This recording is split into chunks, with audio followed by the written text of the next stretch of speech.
9 times out of 10, when I'm working with people, they usually just throw themselves into sentences far too quickly.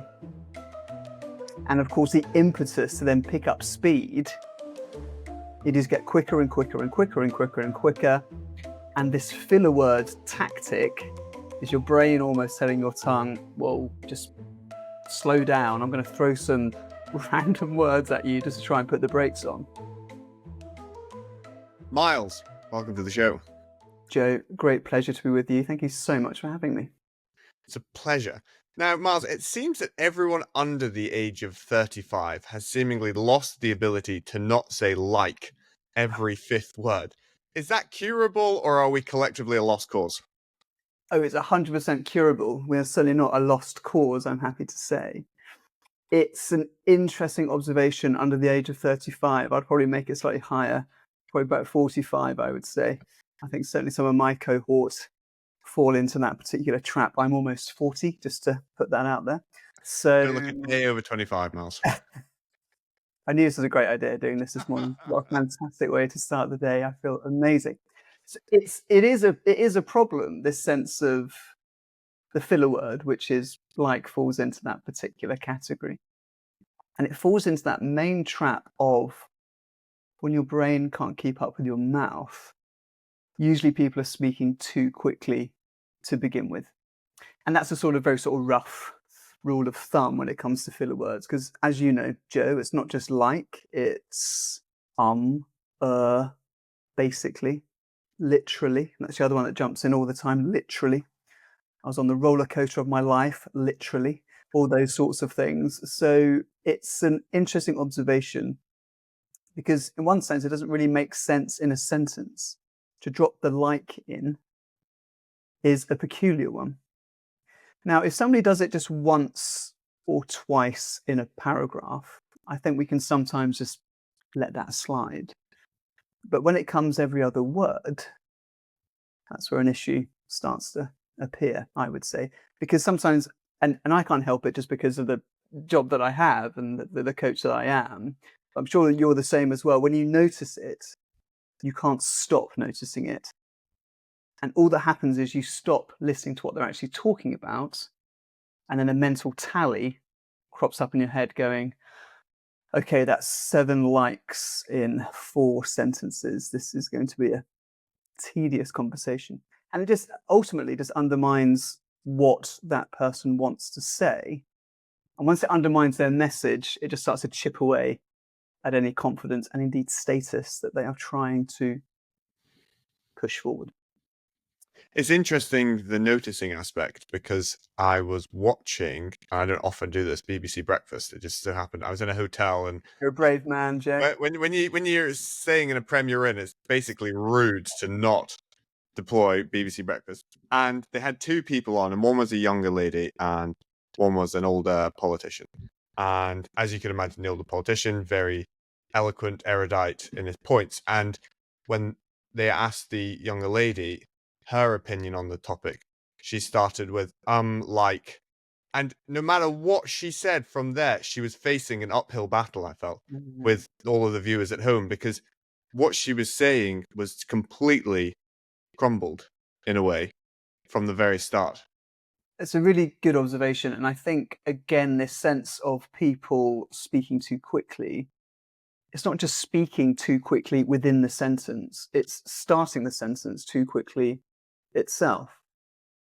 And perhaps, no, I don't know. I didn't watch that particular episode. I don't tend to watch that anyway. But this sense of people starting the sound far too quickly can just open up a cavern of problems.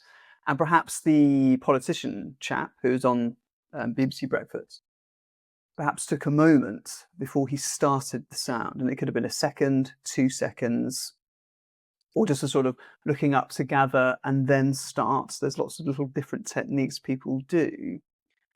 But 9 times out of 10, when I'm working with people who are of that sort of age bracket, or 35, or just starting out in business, or CEOs who are quite young, or entrepreneurs, they usually just throw themselves into sentences far too quickly. And of course, the impetus to then pick up speed is just so high. It's like jumping off a mountain to ski as opposed to just sliding down. It's that particular idea. You just get quicker and quicker and quicker and quicker and quicker. And this filler word tactic is your brain almost telling your tongue, well, just slow down. I'm going to throw some random words at you just to try and put the brakes on. Because people then do get lost. And as you know, that quickly then traverses into mumbling and gabbling, and then diction just falls out the window. The point is lost and missed. So lots of big things can happen with that. So it's completely curable through just looking at things in a slightly different way, keeping the reps up in a slightly more focused way as well through some techniques and strategies. And those could be just standing with your speech or script and literally standing there going, 1, 2, start, or start. Or I'll be standing there going, cue them in and see how that feels. Now, for the first couple of times, that'll feel dreadful and awful and completely inauthentic. But once you get into that rhythm, you understand that by leaning into the natural grammar and punctuation that we use on a daily basis, we pause on a comma, we stop on a full stop, we change emphasis with a new sentence, or change topic with a new paragraph. Now, we do this socially all the time. But when people sit down to speak on a interview panel or jump onto a podcast or any set doing a keynote, a presentation at work, that all goes out the window. And I think then is when the inauthentic person starts to appear. It's very un-Joe-like, just use as an example, to start the sentence in that way. And usually when I'm sitting with the clients and we're prepping a speech or a keynote or whatever that could be, I will usually go back to the text and I'll say, I'm not sure, Joe, if you would start a sentence like that if you met me for a coffee. If you were telling me about this subject over a pint, I don't think you would start it in that way. So again, it's sort of bringing these two worlds of corporate speech here and social speech here, bringing them much closer together and then letting them overlap and then seeing how that feels and trying that on for size. Because it makes it more human. We can relate to it more. And the speaker or the storyteller can relate to it much more as well. Interesting. So, first things, pause, 1, 2, and then jump into it. What are the techniques or tactics can we deploy in order to not say like, are, and have a verbal runaway train? So it's all about giving you much more room to maneuver. Okay, if we think that you need to bake in a lot more time into your delivery, then it's all about finding what and feeling what that looks like. So it could be this sense that when people come to me and they might say, someone at work has always said to me that I speak too quickly, I need to slow down. Now I know as a speech coach, I'll think, okay, right, the note to slow down is impossible to decipher. Okay, is this slow enough for you? Now, I'm always looking to vary the pace of delivery, which is different, a lot different than just the abstract of slowing down. So we bring things back to some real bare bones, some real sort of fundamental pillars of what it is to speak and to hold the space while speaking. So posture and poise has definitely got a big thing there. If I'm dealing with somebody who's incredibly shy, 9 times out of 10, their posture is going to be quite bad. They are going to be looking down more than looking up. They're going to be retreating away from me. They're going to be retreating away from the situation, which indicatively actually makes them speak and act in a much more swifter manner.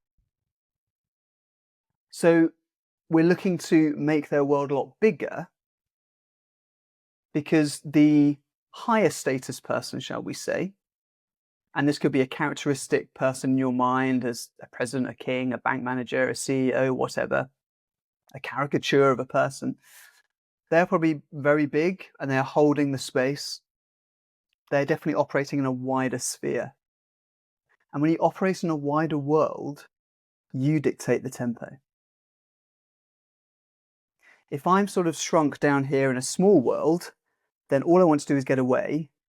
I'm not managing the tempo. The tempo is I just want to keep speaking to someone. Hi, everybody, really great to be here. Yeah, it speeds up because I want to be somewhere else. And therefore, I telegraph a low status behavior. I am telegraphing this sense of don't look at me, I'm not worth looking at. Don't listen to me, I'm not worth listening to. So way before we get to the idea of watch these filler words, we need to think about operating in a wider sphere. If I'm operating in a wider sphere, I can then think about what's coming next in my speech. I'm giving myself much more room to maneuver. If I'm operating here, I can't see what's coming. So therefore, I'm going to fall into a filler word trap or lose my trail of thought completely or just completely die off at the end of sentences. So again, it's not a sense of slowing down, it's varying the pace of delivery. And the good tactic there is just to simply process your words. The processing of one's words will automatically pull on the reins all the time. Give me words, words, words, words, words. That's all I'm saying all the time to my clients. Words, words, words, words, words. Process them, finish them. It's all there.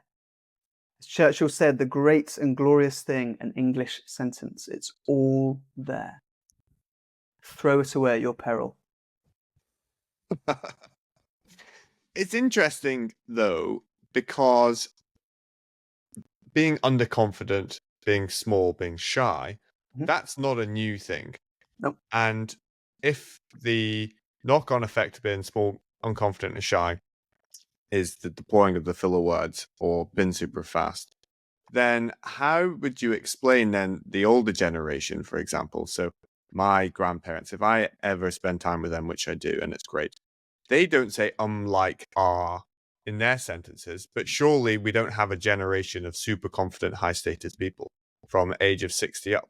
So how come we, as a younger 2 generations since, have picked up the likes, ums and ahs, but they seemingly, whilst navigating the same emotional fields, didn't? I think the advent of tech and digital has affected us greatly with that. And it's great you spend time with your grandparents and enjoy their company and listen to the stories that they want to tell for a number of different reasons. One is they're not going to be around forever. Keep these stories, ask them a ton of questions, and just gather this data and these family stories so you can then pass them on. That great idea of passing things on to the next generation is a noble aim, and one I wish more people would do. You'll always regret not asking them the question, but you can limit how many questions that you didn't ask them.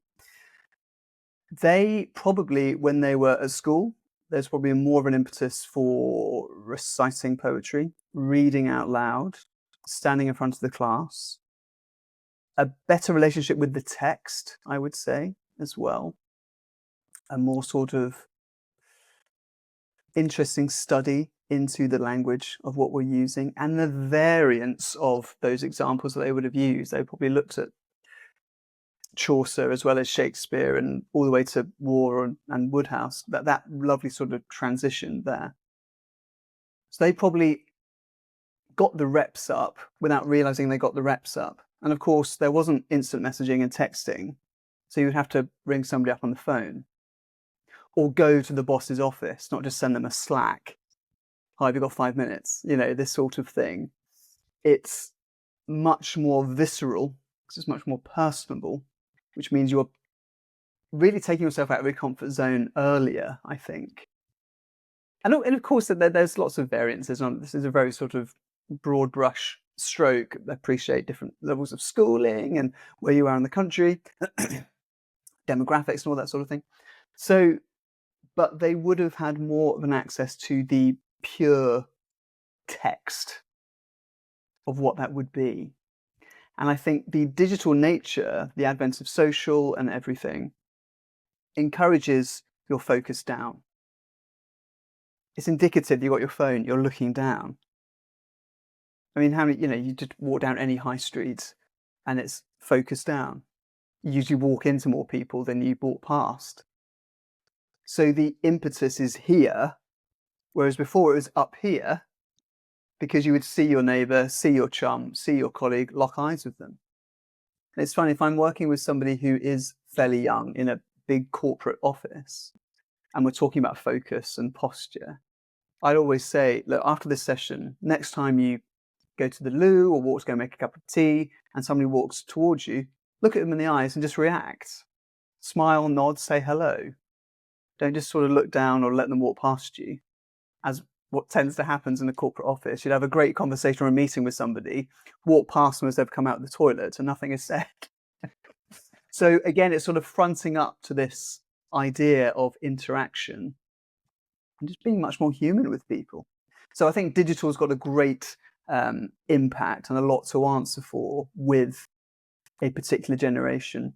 And also think about all the poor children who've gone through COVID, completely ripped out of the classroom. I think the whole idea of closing schools is an absolute scandal because it's just robbed them of that interaction. So they're slightly going to be behind the curve. Some children will be slightly behind the curve, I would say, in that sense of going into the workforce.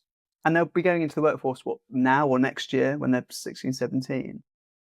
So I think digital is a massive deal. And you're quite right. You speak to people of the older generation and it's an absolute joy.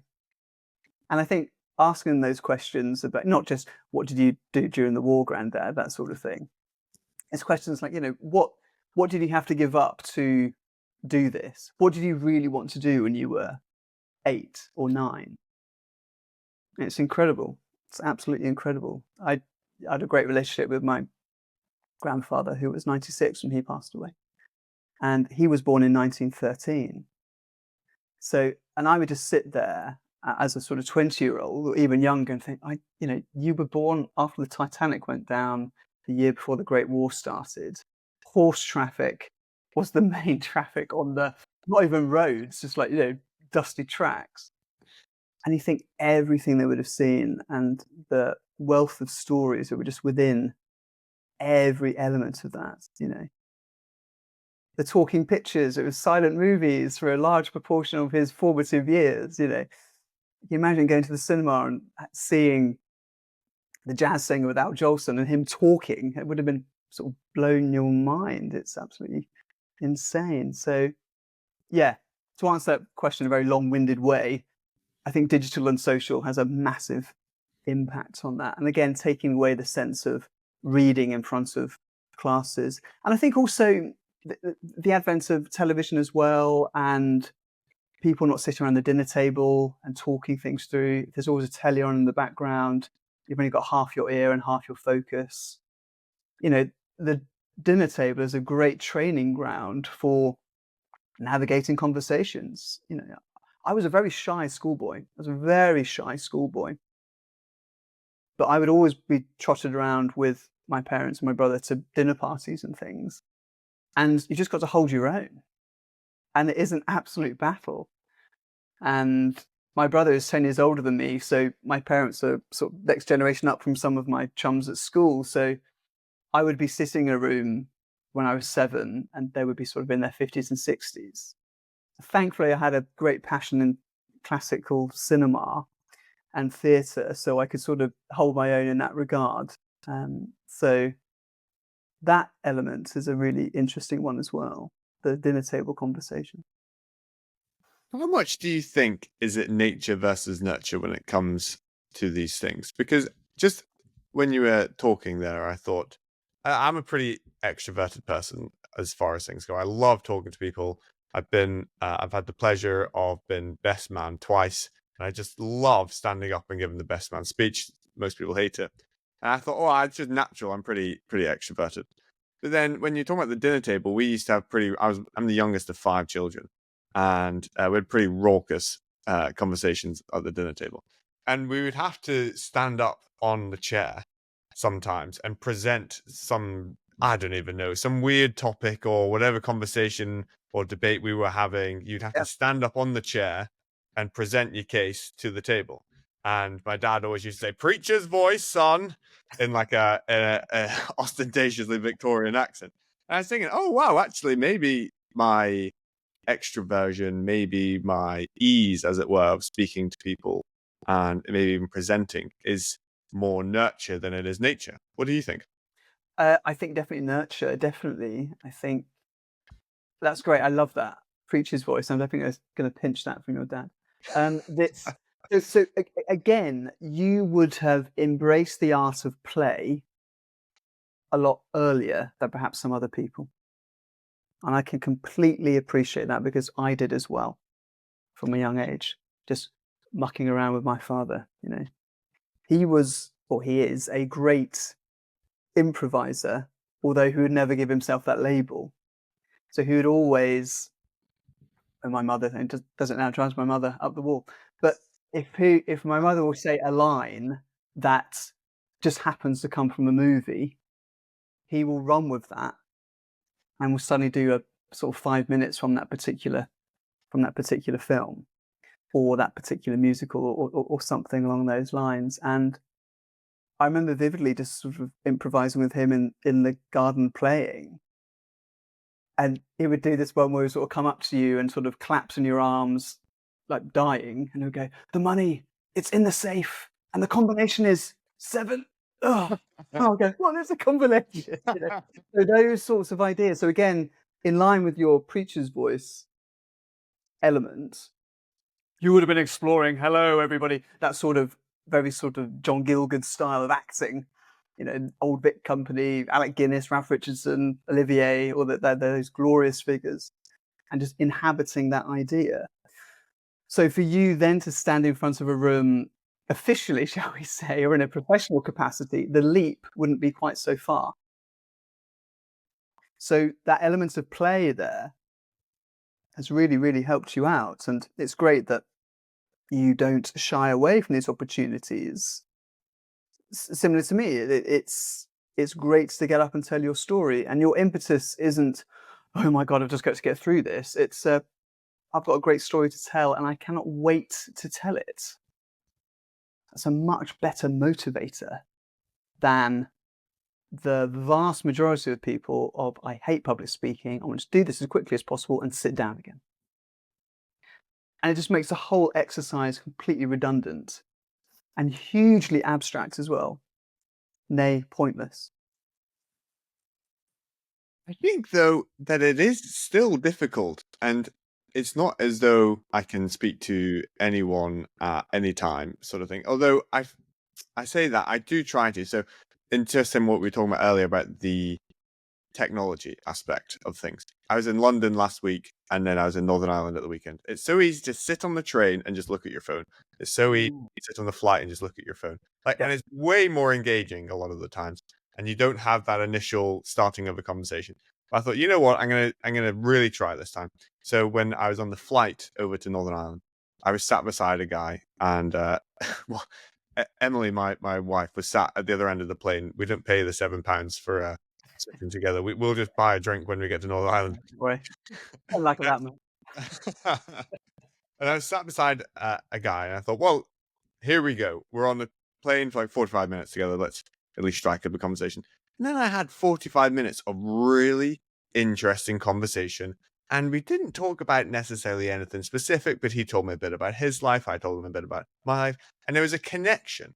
I got off the plane. I felt infinitely better than had I just watched a movie or listened to a podcast. And I would say on the propensity to talk to people, I was on one end of the spectrum for most people, and as a lot of people would maybe be like a bit more shy or whatever. And even then, I find it a bit of an uphill battle initially, and then once we got into it, it was amazing. So I can see actually the technology aspect, because it's just so easy to look at your phone. It is. It's a great retreat, isn't it? It's a very attractive retreat, and it just sucks you in, and you're there. It's a sponge that just won't let you go until your meal arrives or the person you're waiting for arrives. So that fact of sort of speaking to people, and I'm the same. I think I just do it instinctively now. I might just it could be something along the lines of, "Gosh, it's a gorgeous morning, isn't it?" or something like that. And then you sort of feel that person out, and if they respond to you, then you can then sort of then start to offer something to them, they accept it and offer you something back, which is how all conversations just build and build and build, that sense of accepting an offer and then offering something else back to build upon there. And you're quite right. And trains and planes, it's the great place to have a conversation with somebody. And the stories. I was on a train not too long ago, traveling into London, again with my husband, but we weren't sitting together either. Sitting apart. I love him dearly. This is nothing. This isn't a cry for help. And it was a packed train. The train before had been cancelled, so of course it was a very busy train. I live in Milton Keynes, so it was very packed commuter line. And I sat next to this lady, and we did oh god, trains, what an absolute pain, cost a fortune, get over your little soapbox for 5 seconds. And I can't remember how we got onto it, but I said, are you traveling into London? And she said, yes, I'm traveling in to see a friend, and then we're going off to, I think it was going off to Northern Ireland, actually, funnily enough. And she said, what about you? And I said, we're going to the ballet, going to the Royal Opera House to see the ballet. And she said, oh gosh, what one are you going to see? And I said, we're going to see Alice in Wonderland. My husband used to be a professional dancer, and he loves ballet. I know a little bit, so he's always, taking me to see lots of wonderful things. And she said, well, I'll never forget, when I was 6 years old, I was taken to the ballet by my auntie, and I actually saw Margot Fonteyn. And I thought, oh my word, gosh, there's a figure from the past, And we just sort of riffed on that for a while. And then Samuel came over. It was a packed train, so it took ages to get off the train when we got into London. And then Samuel came over, introduced them, and they said hello, and I said about Margot Fonteyn. And you're right, this sort of lovely transfer of stories. And I'll never see that lady again, ever. But it's that real human nature of connecting through stories and shared experiences, which, gosh, isn't that what life's all about? So it's a really lovely thing to do. And again, if I'm putting a sort of speech coachy technique onto it, which I don't always like to do, but it's that sense that you are keeping the reps going. You need to make sure you're heard with that person. You want to appear engaged, because you can't go anywhere on a train or a plane apart from the loo and back, which is always a bit of a dicey endeavor, especially on Avanti trains. So it's that sense of just, I want to appear engaged. I want to be engaging. I want to react to what she's saying. It was just lucky that I knew the figure she was talking about. So you could have said Margot Fonteyn, somebody else, and I'll go, who's that? And it just won't penetrate. But it's a lovely experience. And you come off and you feel good, don't you?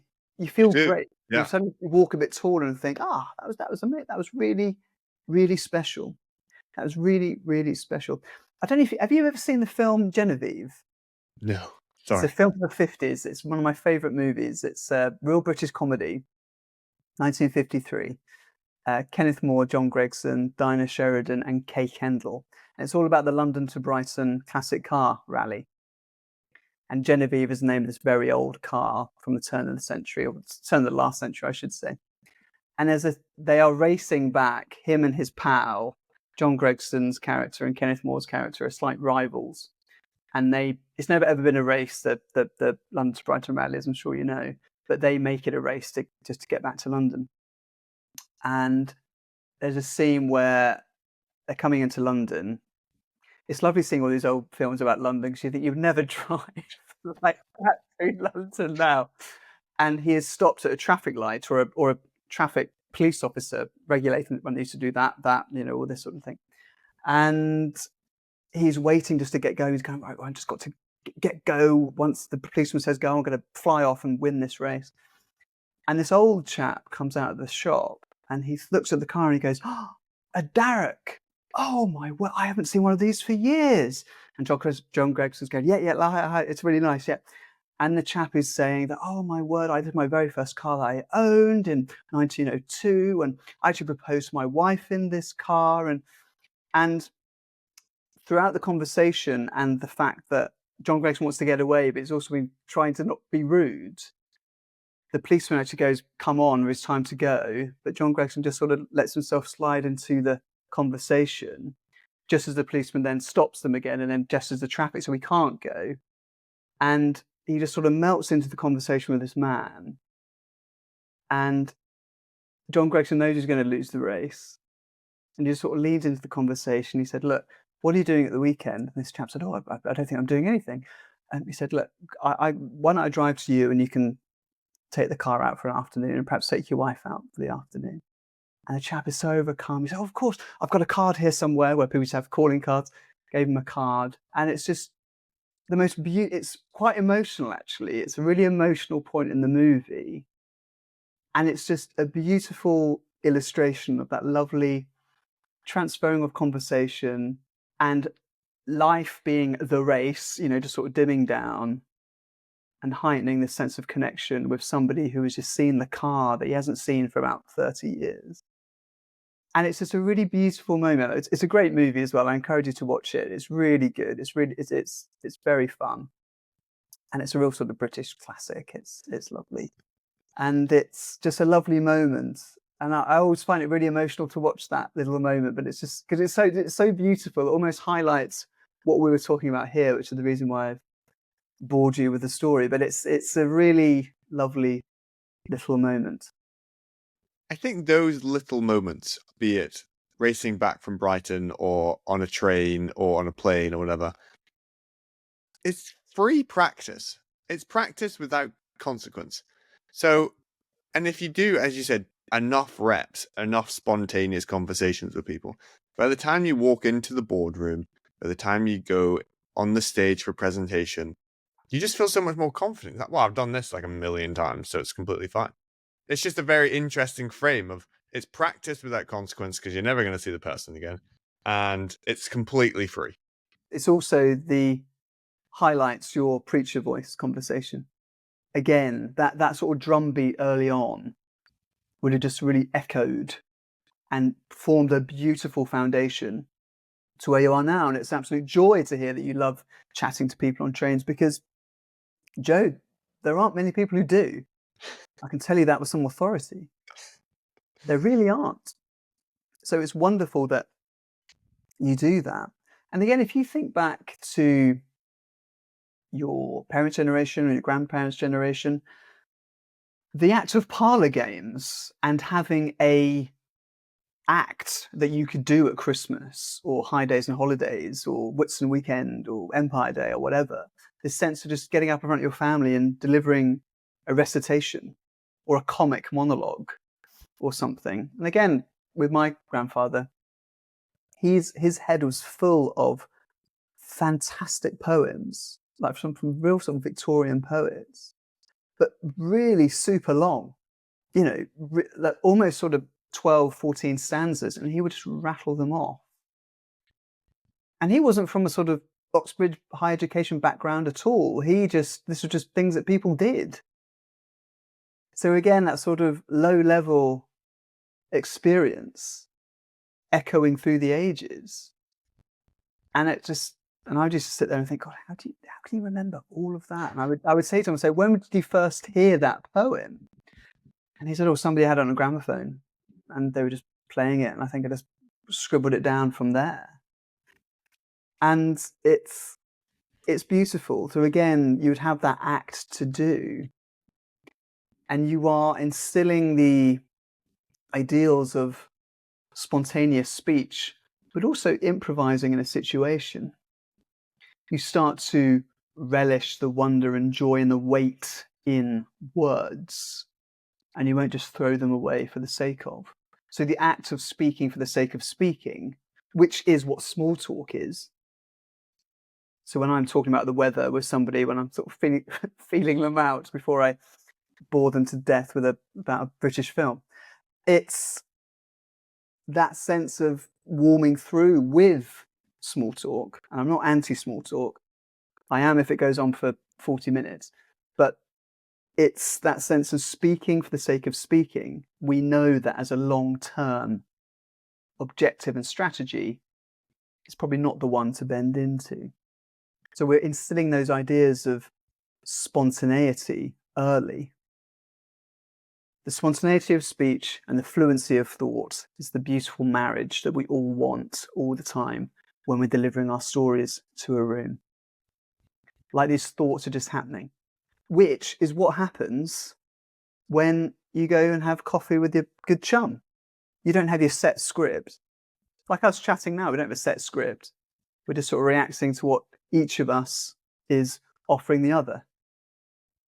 And that's what it's all about. But when you see people at work then stand up, and it's almost as though they've left their personality on a coat peg and somebody else takes over, and it becomes very inhuman the way they're speaking, you think, that what's going on here? And if you're feeling that from an audience's perspective, you can be damn sure that they are feeling that as well when they're speaking, thinking, I don't feel like I'm here. I just want to sit down. This whole exercise is redundant. And it is, because it becomes very pointless very quickly. And we're all sitting in the audience thinking, this could so be an email. How many times have we been in that position, you know? You talked about your grandfather's ability to recite poetry, and you alluded to earlier the relationship with text that the older generation would have had. How impactful is reading when it comes to the fluency of talking or your vocabulary? Does it have an impact at all? It's everything. It really is everything. I sometimes have clients come to me and they might say, I want to deepen my vocab. And I'll say, great. Do you read? Oh, I haven't really read anything for a while. I go, okay, let's change this. Bring reading back into your daily routine. And that could be waking up in the morning, bringing in a new daily non-negotiable. So that could be going for a walk every morning, which is what I do before I do anything. Halt, you going to pick up the phone for as long as you can. So if you can go for a 15 or 20-minute walk and just get some daylight or get something, or a face full of rain or something, just to sort of rally you round, to start to bring in some calm to the day before you start. When you come back, read a page of any book or an article in a magazine that isn't on your phone. 20 minutes, 10 minutes, whatever you can give me, a chapter if you can, or just a page or a paragraph, just to give me something. Because A, you would have probably learned something you didn't know 20 minutes earlier. And B, you brought a sense of calm to the situation. And you may have found a word that you'd never seen before, which might insist some investigation into what that word actually means, which can then lead the conversation of, can I use that in a sentence today or this week? And I will sometimes say to a client, look, here's that word we found, use that in a sentence this week and let me know how it goes. And then I will send them a voice note saying, you know, have you done it yet? How's it gone? That sort of thing. I'm always keen to hold my clients to account. It's not just me speaking at them for an hour and not seeing them to the next session. That's completely not what it's about. Keeping that drumbeat going, as we said earlier. So reading is everything. And reading, I'm always pushing to go back to books that you enjoyed as a child.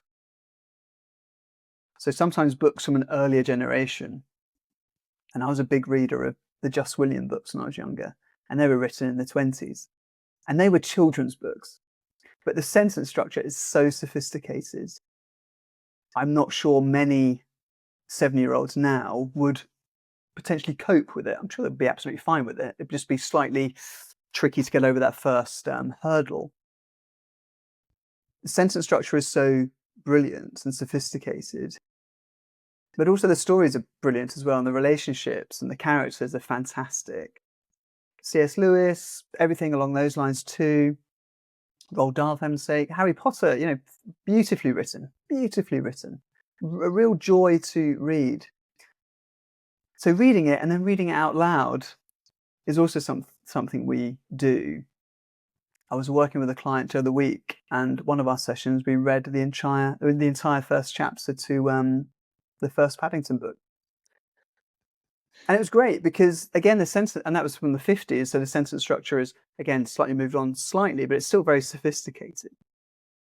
There's a lot in the sentence that's going on there. So getting your mouth around the words and starting to be a storyteller is what it's all about. So reading really is everything with that. We look at poetry too.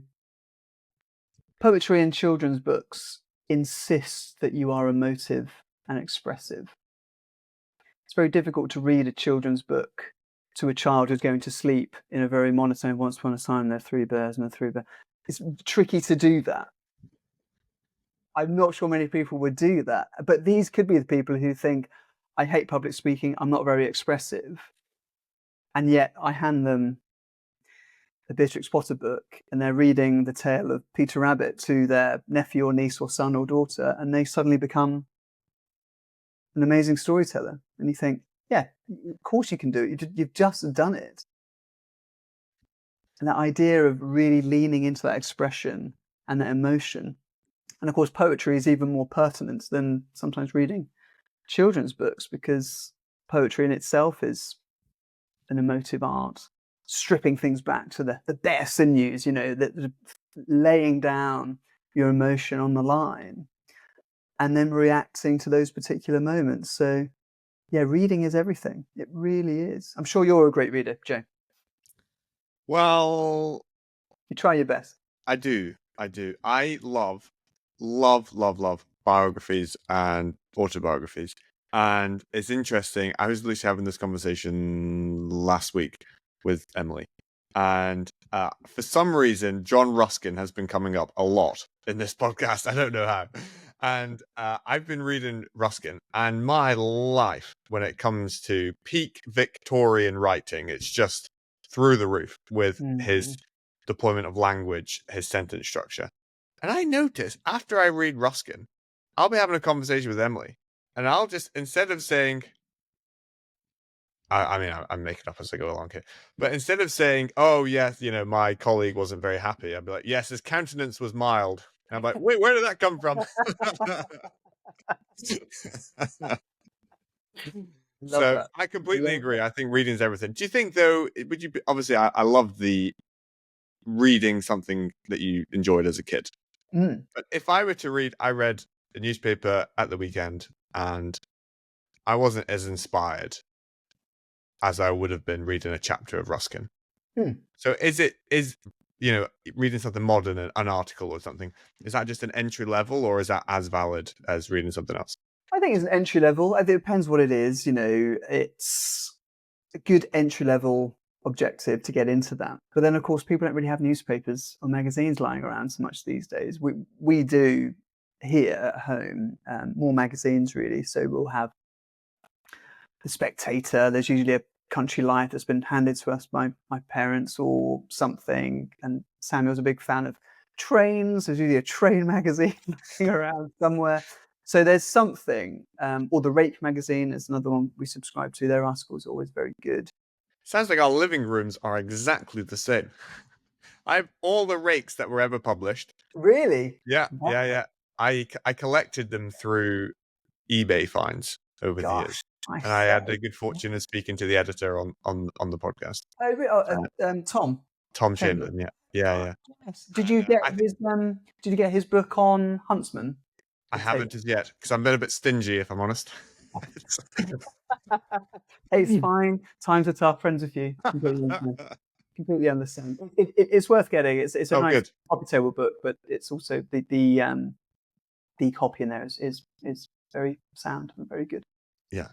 And I think suddenly The Spectator is just an interesting read from politics aside. I know people who are left-leaning but still get The Spectator just because it's an enjoyable read. Yeah, exactly. I mean, their arts and literature reviews are, I think, second to none, actually. Lloyd Evans is just my favourite theatre critic. I think he's fantastic. I think he's really sound. And again, his writing is just sublime.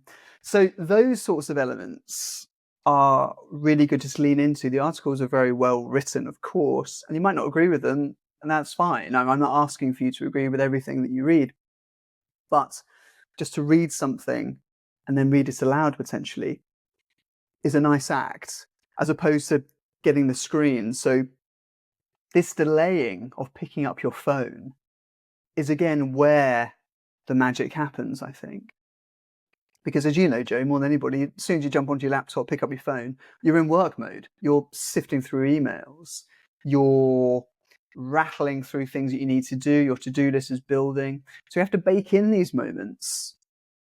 And it's tricky, you've got podcasts. I've got my business, which is I promote it mostly on Instagram and LinkedIn. So you've got to keep an eye on these things and put things out there. Of course you have. But you've got to bake in these moments just to sort of step away and go, okay, fine. Right, here we are, and just absorb what's going on. But then the act of reading things out loud is a fantastic strategy and technique. Vocalizing a lot earlier is something I really push with my clients and through my coaching. This sense of not writing your speech in your head, because we all sound like Churchill up here. So one of my clients, we were working on his groomsman speech over the last couple of weeks. And, acting with a speech coach means that he'll be reading it more than he'll be thinking about constructing. We can help the construction as we go through. But don't come with a sort of set script and then read the script to me as the first time you're going to read it. And lots of people, the first time they read their wedding speech out loud is on the day. And I just think that, and it's sometimes very telling that has happened, because it's all sort of, here, or it's very clunky and mechanical and there's no feeling in there, or ChatGPT has written it for them and you can completely tell that that's what's happened. And that's fine. If they want to do that, that's fine. But let's rehearse it in a smarter way before we get to the event. So vocalizing a lot earlier, not only in the day, but when you're putting a speech together, will just really help your improvisational skills and that act of spontaneity remain live and reactive. And it's that point that's a really good word, reactive. There's no such thing as acting, only reacting. That great Stanislavski quote is, you are reacting to what the other person's giving you. And that's how good conversations happen. So let's then take that practice and put it into our more formal speeches during prep. Getting those reps up. So speaking things aloud. If you find a piece of text or a word in an article or a sentence that really made you laugh, read it out to your wife, read it out to your family, read it out to somebody. And that's a really lovely thing to do, because then you're getting your mouth around the words, you're appreciating the words, and you're then delivering something to somebody else. So it is that sort of low-level practice without realizing you're practicing. And I think anytime you can delay through picking up the phone or making phone-free zones in your house, there's no way you will not find that a benefit. There's no way. So we reprioritized sleep about 18 months ago and made the bedroom no phones. And it's changed everything, as it would do. Why would it not do that? And the first thing we thought about when we did that was, what about our alarm clocks? Forgetting that alarm clocks have existed for, I don't know, 1,000 years, if not longer. And so we just had an Amazon Alexa, and that's our alarm clock. And it works out great. And the beauty of that is we can play audiobooks when we go to sleep. Interesting. But talking about wedding speeches, one thing that I have noticed is I don't really like it, and everyone can do whatever they want, but when they have their speech in an A4 bit of paper and they hold a bit of paper like that, I think it's just a visual block. So I think what I do is I print out the speech and then cut it into paragraphs and then put it on cue cards. Great, so I can go through like that. Yep. I just think it looks, obviously it's what I do, so I think it's better in my point of view. But I think it just looks better, whereas someone with a big A4 bit of paper Or even worse, standing with their phone. I think, Oh, oh, come no, on, you could have at least printed it off. Not to don't cast judgment. I love going do to it. weddings. Cast Weddings are great judgment, days. Gary. Yeah. But I just think, come on, you can do better. Yes, you're quite right. Now, I had, for my wedding speech, I did have the A4 piece in my hand, but not like this. I just had it to hand. I A knew what one it hand, was. I think if you have it in one hand, reference back, I think that's quite good. That's exactly With the what it was. two-hand block, it's pretty intense. Yeah, come on. Because also, you might have a microphone as well. I didn't, but are you going to have your hands full of, about 18 things, and you're going to try to turn it over, put the mic down, pick it up, and so it can get very messy. And again, wedding speeches are really interesting because the stakes can't be any higher. It's the most important speech you're ever going to make outside of a eulogy at a funeral without making it too dour. It takes on that level, and by rights it should do. So people who face up to the challenge, I'll wing it, it'll be fine, don't worry about it. They will always regret that. They will always regret that. How often do we have the opportunity to extol the greatness and beauty of the person that we want to spend our lives with the room full of our nearest and dearest? When does that ever happen? Never. At all. The next time it will happen, somebody won't be there in the room. So it takes on this stature as it should do. And we should meet up to the majesty of that experience in a much more focused way and an appreciative way. So when people don't meet that, thinking, oh, I'll just wing it or see what happens, it's such a shame. And as you say, it's very telling. It's very telling. You think if you're going sort of half-assed with that, then an element of tradition from the day starts to be chipped away at. Therefore, other cracks may start to appear in the makeup of the day, which could warrant the whole experience slightly pointless. That's taking it to an extreme, but just to restate that the stakes are high for a reason, and to not meet it at that point is a real fool's errand. And it's such a shame when you see that particular strategy being played out in front of you and you think, come on, come on, come on, come on. Especially if it's the groomsman's speech. But even the best man one, and I know people think the best man one should be live at the Apollo. It can be, but to be asked to be a best man is such an honor.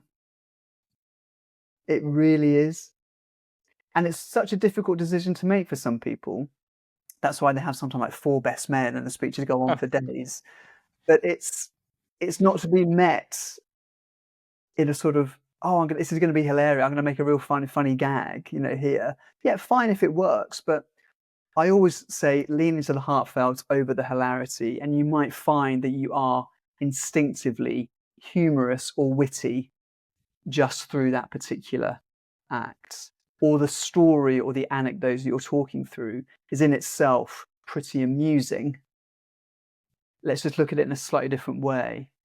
Because it's such an honor. It really is. It really is. Again, to extol the friendship that you've had with the groom and how wonderful it is that they found somebody and this is all fantastic, and baking into the idea of the institution of marriage is not one to be met halfway. And it's a shame that people do sometimes. It's a really missed opportunity, and I just know they're going to regret it in a couple of months or a couple of years' time. Think, oh, wish I didn't meet that halfway. I think that's a really interesting point, the emphasizing heartfelt over hilarity, because it's far easier to tell people what say we're in a best man situation, what the groom means to you and how happy you are for him than deliver an absolute banging, roaring laughter joke. Yeah, Because I think a lot with best man speeches, particularly, there's this pressure to make it as funny as possible. So it's just like quite forced, and then everyone's kind of like laughing because they've been polite. But actually, when everyone goes, spontaneously, because yeah. they've delivered a wonderful line about just how happy they are for the person and what that person means to them. I think Exactly. Well, it's the old comedian's adage, which is don't try and be funny.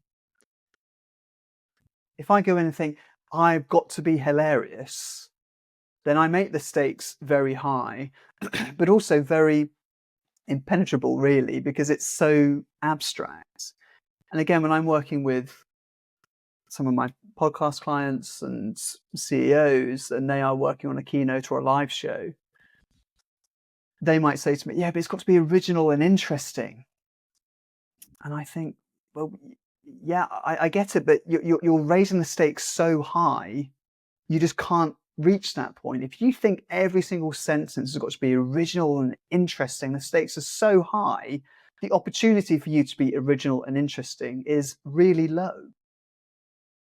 The access point can't be, I've got to be original, I've got to be interesting. I always say, look, just loosen the valve slightly, be bold, be boring, see what happens. be bold, be boring. That's awesome. Yeah. So it takes the stuffing out of the situation, it lowers the stakes to a point where you can then reconsider what the point of the speech or performance is. What is the motivator? Why are you doing it today? And we spend hours of me just saying, yeah, but why is that important? Why is this interesting?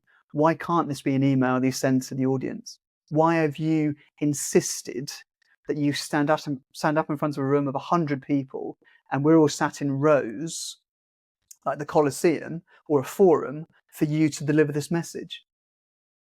What is it? Why are you doing it? Well, I'm doing it because, last year's sales figures weren't that great. And okay, yeah, that's fine. But is there more into there? Is there more there? What's the philosophy of the business? What's the philosophy of this podcast? What's the philosophy of your show? What's the overriding aim of it? There's something more in there. And on the other end of the scale, if I'm working with somebody who is very nervous at public speaking and they've just entered the workforce, and I ask them the question, what's the point of this today? Why are you speaking? They'll say, because my boss told me to. And I'll say, that's great, but I really don't care. And nor do they, really. Nor do they. There's more to it than I'm doing it because I'm doing it, or I'm doing it because my boss told me to, or my boss told me that I need to do more public speaking for my 360 objectives. There's more there. Let's go back to the story. What is it? What are we talking about here? What's going on? What's the motivation? What's the point of it? So we spend hours doing this and sheets of paper and whiteboards and all sorts, just working it out to move them from one state to the other. And it really helps us to sort of reevaluate what the point of the practice is. So the be bold, be boring strategy loosens the valve of this has got to be original, interesting, and the wittiest thing anybody's ever heard, because it's that super high. Stakes can't be any higher in that particular situation. So let's try and make it a little bit more accessible and see where we go from there. So yeah, why am I talking is a great question. You mentioned podcasts there, and you do have and work with a lot of high-profile clients. Probably the most notable in certainly the industry in which we're talking about was Chris Williamson. You seemingly de-accented, if that's a word, him, because it's very interesting. If you listen to his early stuff versus now, he's very eloquent now, very well known for certainly his deploying of long words. He certainly doesn't subscribe to Orwell's rule of never use a long word where a short word would do. But he's very well known. And it's a joy, just like it's a joy to read a Victorian writer, it's a joy to listen to Chris. So when he came to you, what was he after? And then what did you prescribe for him to do? So I actually came to him about 4.5 years ago when he was doing his very first TEDx talk over here in Newcastle, I should say. And he had mentioned either on a podcast or on a post that he was feeling a little bit nervous about it. So I just emailed him and said, look, and this is way before the podcast had exploded. It was doing well, but no, not the sort of stratospheric situation where we find him now. And I said what we could do, and this is what I do. And he said, great, let's do it.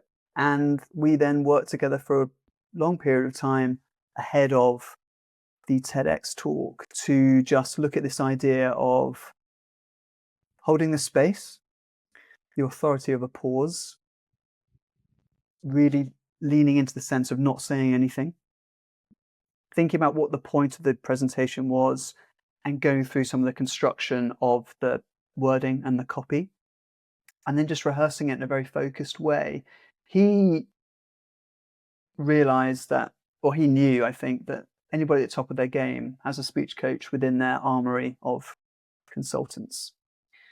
And this has led to a very sort of happy, great working relationship I've had with him over these past 4 and a bit years, where we would then review podcasts. I would watch his podcast. We would then talk about it. I inputted quite lightly into the copy of his very first UK and Ireland tour. I then went with him to that first London show, warmed him up before the show, was on hand during the interval, notes afterwards, which then led to his show at the Apollo, almost a year ago, in front of his first London show was 400 people. The Apollo was 3,500. So that was a sort of case to just being on hand throughout the day while he was doing tech and prep and getting to know the space. And then again, just being on hand before the show, in the middle of the show, after the show, and just helping him out, just keeping that drumbeat going. So filler words were a big thing with him in the early days. And yeah, we looked at a number of different things, but it was definitely sort of this authority in pausing, but then recognizing to keep still the authenticity of Chris. It's still very much Chris, but just looking at things a slightly different way. So yeah, it's been a very happy relationship, and he's just done magnificently well. It's a real, I'm so proud of him. I really am. He's a joy to watch, listen to, and indeed to work with. What about the northern accent element of it? Because in the early days, it was very northern, and now he's sort of homogenized into almost no accent.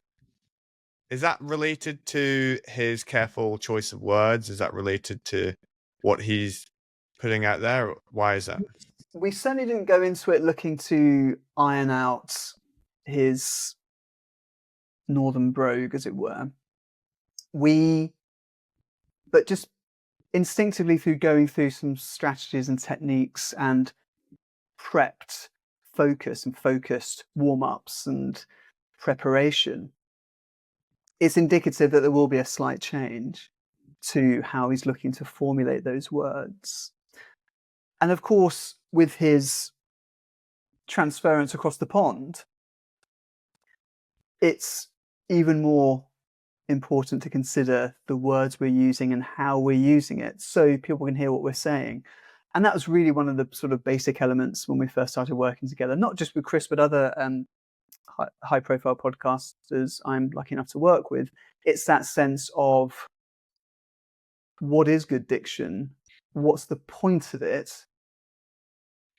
And once we've decided that the main point of it is to be heard, that's when, again, the sort of magic starts to happen, and we start to explore this different area and some different colors of his voice that he probably hasn't used for a long period of time. So I think it's just natural that this has happened, as opposed to that being the main point of our working relationship. I want to remove this element. Some people do come to me in the early days and say, I want to remove this particular slant. And I'll say, well, let's see how we go. Let's not go with that as our main focal point. Let's do a bit of a review of where you are, and let's see what happens. And the dial will always start to move slightly away from that anyway, just naturally, just so he can be heard on a wider stage. And now he's obviously being heard on the widest stage possible, which is it's just amazing. And also just not being afraid to mind the gap is a big thing, not just for Chris, but for lots of people. Being happy to hold the space and not say anything. And stopping the sound. Once you've said what you want to say, put the full stop on. Not trying to pack every single gap with sound, as lots of people do these days. And I think incorrectly, they think the more they speak, the more of a higher status they're going to push out there. The more intelligent I'm going to sound if I keep talking. Because usually we can't maintain that level of info anyway when someone's talking at us. And if you think about it at the other end of the scale, the low status person, the nervous person, sometimes talks a lot. The over-confessing child, I call it. Chris alluded to sometimes that he does, or perhaps lots of times he does vocal warm-ups and is optimally hydrated for his vocal cords. Is that something you would prescribe to lots of people? Yes. What does that look like? Well, the warm-up. So the warm-up is a mixture of tension exercises, sort of untensing ourselves to move us from one state to the other. So again, being all working on laptops, we're always like this half the time. So just sort of putting things back, getting rid of some sort of negative energy, and just really holding a neutral stance where you can hold the space. A grounded position where you can really anchor yourself into the ground and think, okay, here I am. I'm owning this particular space here. Own this. So tension work we look at. Then that moves into diction work, which could be tongue twisters, looking at a piece of poetry or something, really working the words, looking at those vowels, looking at those consonants, playing around with the sound and the movement of the larynx. When the larynx moves, that's when the more color comes into your voice. And looking at vocal dynamics as well. I think sometimes people do fall into the trap of speaking monosyllabic when they're speaking professionally. This sort of all on one level, no variation of the sound. Hi to everybody. Today we're going to be talking about no movement at all, which of course is very anti them, because I know when I went for my coffee meeting with them, their vocal dynamics was all over the place. So it's a creative choice that they probably made unbeknownst to them, that they've fallen into a sort of monosyllabic trap. So looking at these ideas of pushing the vocal dynamics and playing with it. So the real key is play. So Joe, I'm really pleased that we fell into that talking point earlier, because it's so important. And it's a real big one to push out there. So the vocal warm-up, just in a mixture of tension work and diction exercises. Now, Myles, as we come to a close, I have a final question, and I would like to ask, which British politician has your favourite verbal quirk? Was it sort of Churchill's low and slow? Was it Boris's almost Trumpian weave? Was it Thatcher's sincerity, or Tony Blair's continual rhetorical "is it not" at the end of every sentence? What's your favourite? Oh, Churchill, of course. Has to be. I mean, just because again, you think the sort of, and again with Thatcher too, the prep they put into the work behind the scenes was just immense. And Churchill would be up half the night, walking around the room, vocalizing things out loud, as well as Thatcher would with Erin Eve and people like that, just sort of really throwing the sound out there. Does this sound like what happens here? What's going through? Churchill, most certainly. Yeah, I think you listen to any of his speeches and you think, my word, what a command of the language. But again, he was a fantastic writer, reader. I think he delivered, was it the Lays of Ancient Rome, the Macaulay piece at Harrow during one of his many speech days. So again, getting used to that. And he had a vocal impediment to start with, and he worked on that through good old-fashioned tongue twisters and throwing the sound out there, just vocalizing in the room. I think the nervous person will not vocalize. Because to vocalize is to admit the fact to them that they're going to be doing a speech next week. And sometimes that is too much to handle on their own. And usually that's where I step in. So to answer your question, Churchill, definitely. Well, Myles, thank you so much for your time. I've thoroughly enjoyed it, and I wish and hope that many people will sit beside you on the train or the plane and enjoy what I've enjoyed for the last hour. Those poor folks. Yeah, thank you so much, Spirit. It's been a great pleasure. I really appreciate your time.